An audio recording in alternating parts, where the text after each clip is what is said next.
To shed more light on the developmental work made for the infrastructure in Egypt. We are very much delighted to be joined here in the studio by our very dear guest, Dr. Mohammed Roshdi, economic and banking expert and lecturer at Cairo University. Good afternoon to you and good sir.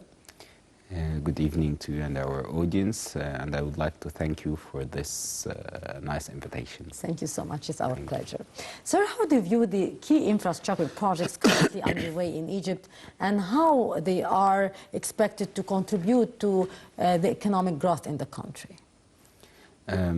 Actually, I would like to start with a famous quote for one of the most famous strategic planning science, which is called Henry Mintzberg. It is easy to plan, but it is difficult to implement. Yes. The challenge when you are building a country or the new republic, actually, which is, in my humble opinion, in implementation.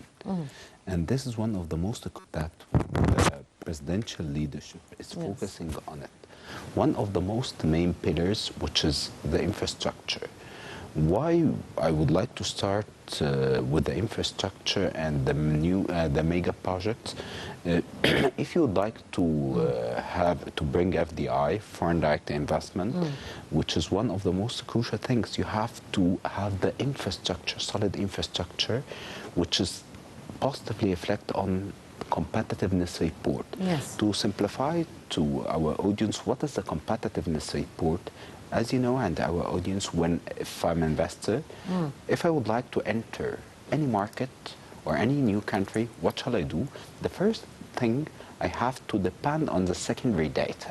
What is the secondary data? One of the most important things, which is a competitiveness report, which is a global report that check on a lot of things. Yes. One of the most important checklist, which is the infrastructure. Yes. If I have the solid infrastructure in terms of transportation, road, electricity, all infrastructure, this possibly will help me to invest in this country, and the return or the ROI, which is the return on investment, will be quite high.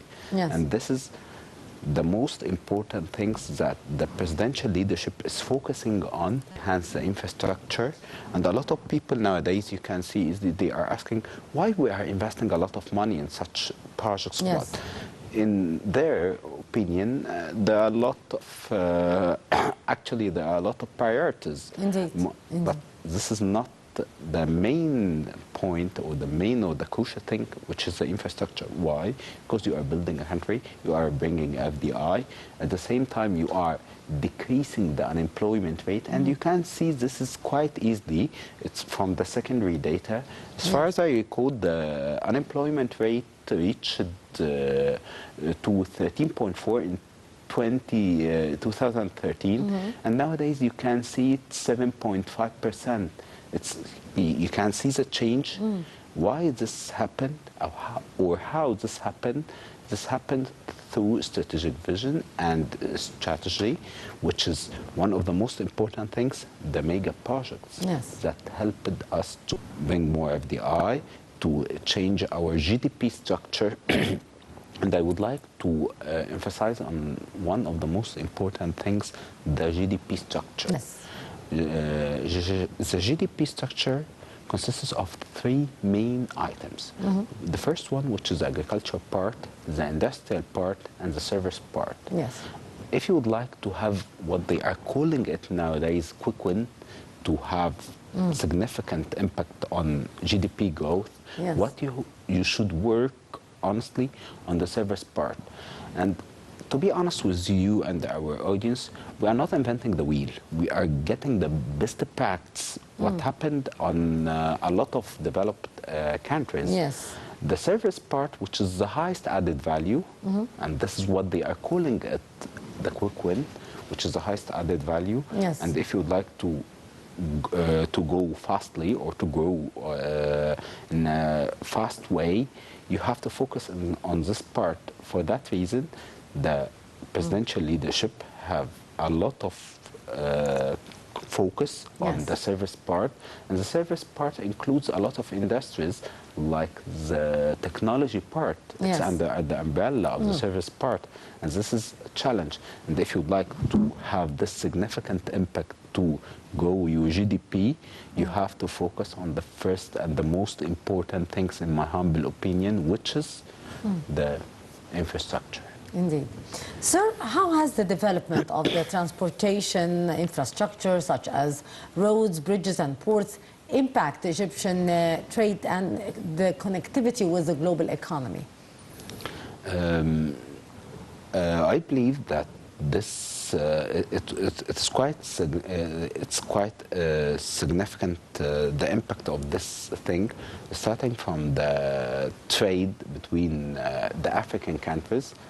Actually, if we would like to have trade agreements with the African neighbors or the European countries, Yes. you have to have a solid transportation to work on it. Of course. Accordingly, if you would like, in addition to, if you would like to focus on increasing the local ingredients in your industrial part, you have to link all the citizens in Egypt in a proper way. For example, as you know, and our audience, we have a lot of cities. One of them is they have a competitive edge in terms of iron. Other one of agriculture. Other Yes. one of we have a lot of fortune, to be honest. Yes. And this is, we are lucky, especially we have a strategic location Indeed. in the Middle East, and Europe, globally. the Middle East, and Yes. Africa. For that reason, the new transportation helped us to work on our strategy and the presidential leadership strategy, our vision 2030, to have a sustainable economy and link all cities together. And you can see the impact of this quite easily. Nowadays, we have a lot of initiatives that if you would like to have, especially for the investors, if you would like to have tax incentive or tax waiver, you have to make the local ingredients 50% of your industry. Yes. And this is what GAFI, General Authority for Investment, Yes. Published and disclosed for a lot of investors. Do this through strong transportation, through strong network or transportation, public transportation, to have a solid thing which is positively reflected on that. And you can see is there a lot of investors come and open a new and establish a new cities and new planets to enhance our GDP growth and create a new job opportunities. For that reason, if you would like to start, from transportation and counting on two main things, which is the education part and the health part. Of the course, presidential the core leadership. issues of the country. Who is managing this? The nation, the people. In my humble opinion, if you'd like to have the most important investment and significantly will have ROI, great ROI, which is investing in people. Yes. For that reason, the presidential leadership is increasing the educational budget. Yes. In addition to the health budget, you can see this easily. It was, as far as I call it, credible. Yes. For that reason, this is crucial. Though the integration between the infrastructure, investing in human beings or the Egyptian nation or Egyptian citizen, the integration between those will help us to achieve our sustainable strategy to have sustainable sustainable economy in addition to achieving our 2030 vision. Of course. Sir, can you elaborate on the significance and the importance of establishing the new administrative capital project and its potential economic impact on Egypt?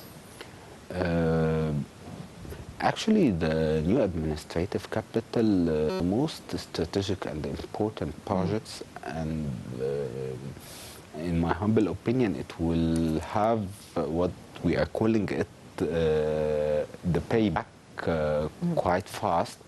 When we are doing for financial projects or anything, visibility study, we are counting what we are calling it payback period, actually.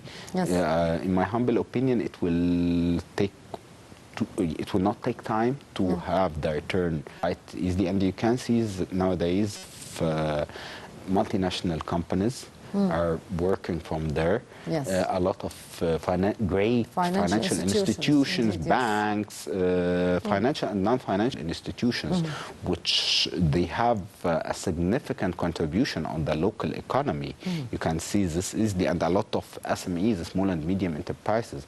In my humble opinion, the SMEs, which is the most crucial things to build countries, they are working from the new administration nowadays.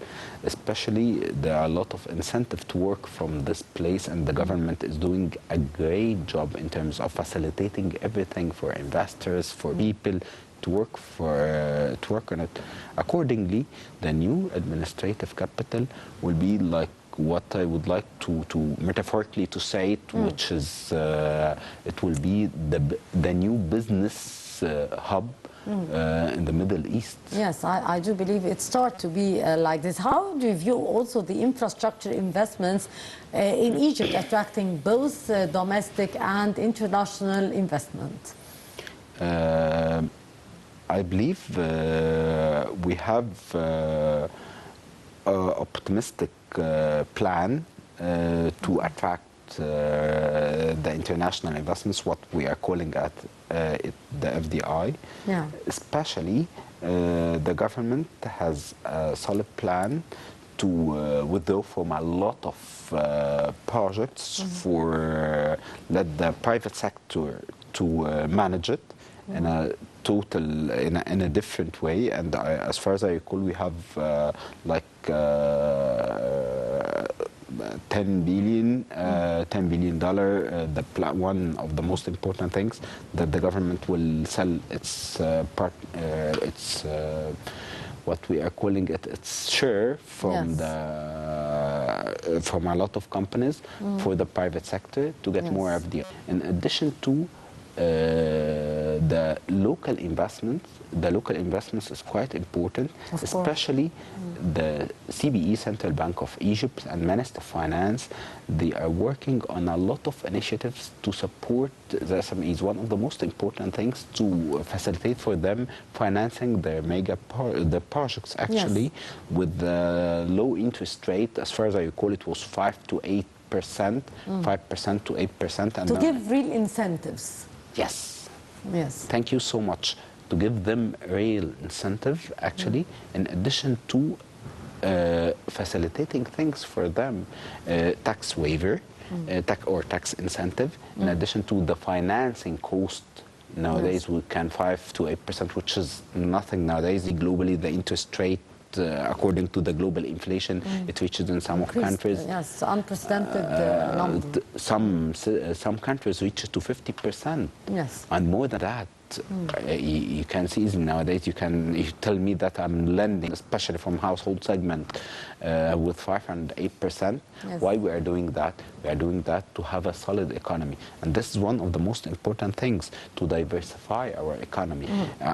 Metaphorically, if I would like to give example to our audience to simplify things, if you have like 2 major companies, they are owning like 100% of our economy. One of them, company A, which is 50% from the economy, and the other one, company B, 50%. If one of them is defaulted, what will happen? We will lose like 50% of our economy. But if we diversify our portfolio, like what we are saying at ABC Investment, you have to diversify your portfolio. Or in another term, you can say it, don't put all the eggs in one basket. Yes. Accordingly, Accordingly, when we are focusing on SMEs part and supporting them to turn back to your point, to go the local investments and facilitating things in terms of financing, in terms of the manpower, in terms of a lot of things, a lot of tax waiver, a lot of things like that, this will help us to increase our GDP growth. And it positively reflected on a lot of global institutions like IMF. They are working to give us another part of the loan in addition to a lot of the European Bank, and our credit rating Yes. is enhanced, and this is a good news to the Egyptian citizens that it was a crystal clear message from global institution that's saying that we are on the right track, especially after the last devaluation. You can see is nowadays there is no gap, there is no black market. Yes. There is no black market. And this is quite, there is no, what we are calling it, the gray economy or shadow economy. We don't have nowadays in terms of the foreign exchange rate. Yes. And this is one of the most important things that the presidential leadership, in addition to your finance and Central Bank of Egypt, Yes. they are working in a, what we are calling it, harmony to enhance those things in a proper way. Indeed, sir. But now we'll take this report where Egypt's Sustainable Development Strategy is based upon the principles of inclusive sustainable development as well as a balanced regional development, emphasizing the full participation of the country apparatuses and ensuring it yields an all-party. The strategy as well considers equal opportunities for all and efficient use of resources to ensure the rights of future generations. More details in the following report.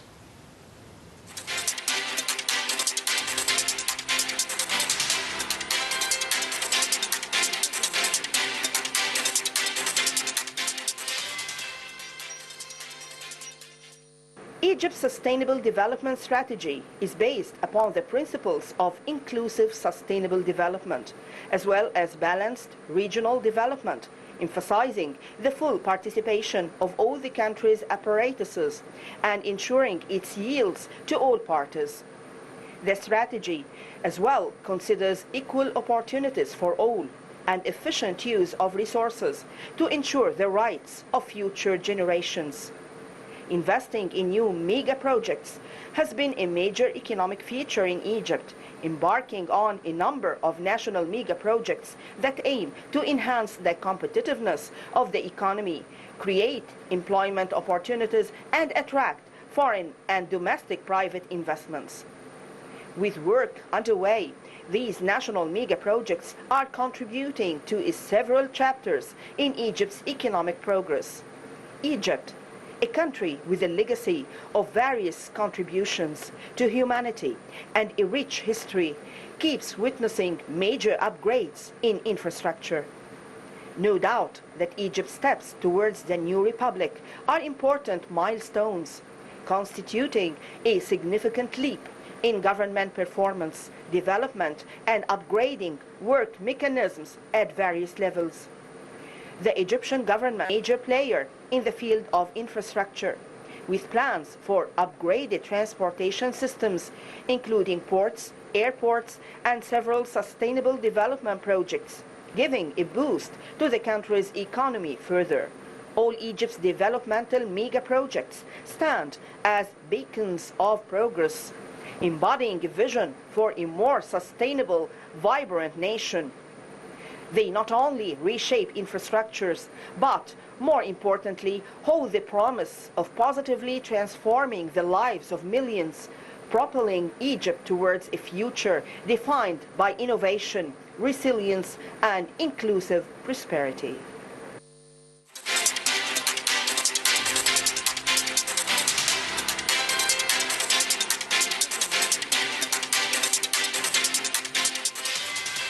Welcome back. We continue our interview here with Dr. Mohammed Rushdi. Doctor, how do infrastructural improvement in Egypt contribute to create job opportunities and develop the human capital? Actually, it's a good question. To return back to our starting our episode, Yes. that I just counted on on one indicator, the unemployment rate, you can see easily that the unemployment rate in 2013, it reached to 13.5% almost, 13.4, 13.5, and see the unemployment rate decreased to reach 7.5%, around roughly 7.5%. It almost decrease the 50% Yes. actually, which is one of the most important things that highlight that we are on the right track, which is crystal clear message to the globe that Egypt is working in a proper plan and we have vision, and we did it in a proper methodology, and this is one of the most important things. Just not we are taking just a quick decision, we would like to decrease the unemployment rate, just open, get more FDI with high interest rate. This is not the proper way. What we Indeed. are doing, solid plan to get FDI in a proper way, doing mega projects to support the strategy or strategy 2030, in addition to decreasing the unemployment rate to the 7.5% goal. Yes. Accordingly, this is quite clear, crystal clear message that we are on the right track in terms of the impact, or what we are calling in another way, we are being the fruits of the economic reform and investing on the infrastructure. Indeed, sir. Sir, how also do you view the fact that opportunities exist for the private sector participation in infrastructure developmental projects in Egypt, and how does this actually impact the economic growth in the country? I believe that one of the most crucial things is that a lot of investors are focusing on, especially the international investors, the entry barrier to any market. And you can see easily that the government doing what we are calling it SWOT analysis, or let me change the words, the letters little bit. Yes. A lot of science they are adopting nowadays what we are calling it TOS analysis or TWAS analysis, to get from threats, opportunities, to change the weak points to be strength point. This is what we are calling it TOS or TWAS analysis, that the government is working on that. Like, for example, metaphorically, when we have a threat like the pandemic, COVID-19, Yes. what we did? We did a great thing, go for the digitalization part. And you can see easily that there's a positive digitalization impact. And for the sake of time, Yes. to give one indicator, the financial inclusion. Nowadays, you can see that it reached 70% that people, they have accounts, eligible to have accounts at banks, actually reached to 70%. They started from 34% in 2016, as far as I recall. You can see the impact, the change.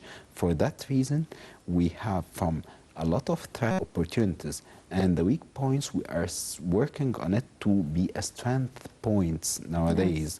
Accordingly, to return back to our points, that the government and presidential leadership will have solid infrastructure, investing in manpower, especially in the education part and the health part, to have a new republic with a solid economy. And this is reflected on our GDP growth nowadays, and a lot of global institutions, they are expecting a great change in terms of the growth in the coming years.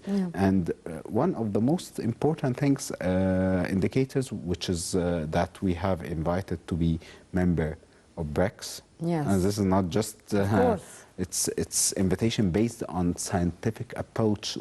They are calling us a tiger economy. How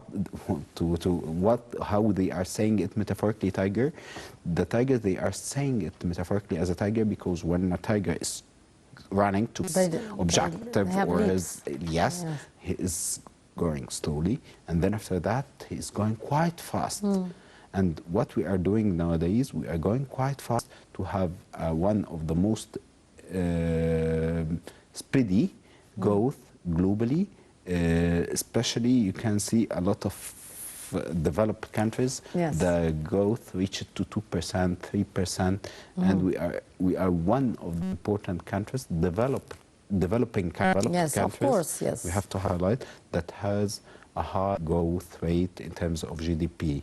And to wrap up everything, what the government and the presidential leadership and is doing nowadays, and what we can see easily in terms of decreasing the gap between the official market and the black market. In terms of there's no black market, I would love to say it. Which is a very positive step. Very positive, quite positive step. Yes. In addition to working on a lot of initiatives, decreasing the unemployment rate, investing in increasing the education and health part, mega projects, supporting SMEs, entrepreneurs, go for digital transformation. We are working on a lot of things. We can see easily that we are bearing the fruit. We will bear the fruits in the coming couple of years for those initiatives, and I'm quite sure from that. But we have to work and work and work and work, not stop working to achieve our goal. Yes, indeed. A quick wrap-up, Dr. Roshdi, as we are on time to wrap up here our episode. Are you optimistic about the future of our economy in the coming phase and reaching our vision for 2030?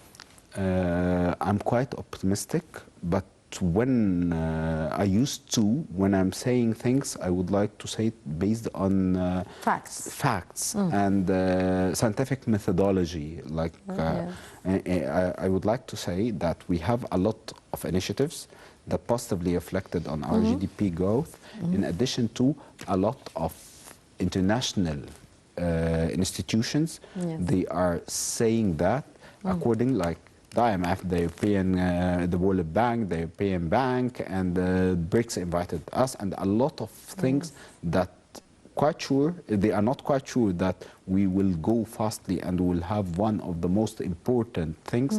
They will not metaphorically say that Egypt will be one of the most competitive economy in the coming years. Indeed, Dr. Mohamed Roshdi, our economic and banking expert and lecturer at Cairo University, thank you so much for being our guest for today. Always a pleasure, sir. Thank you. Thank you so much.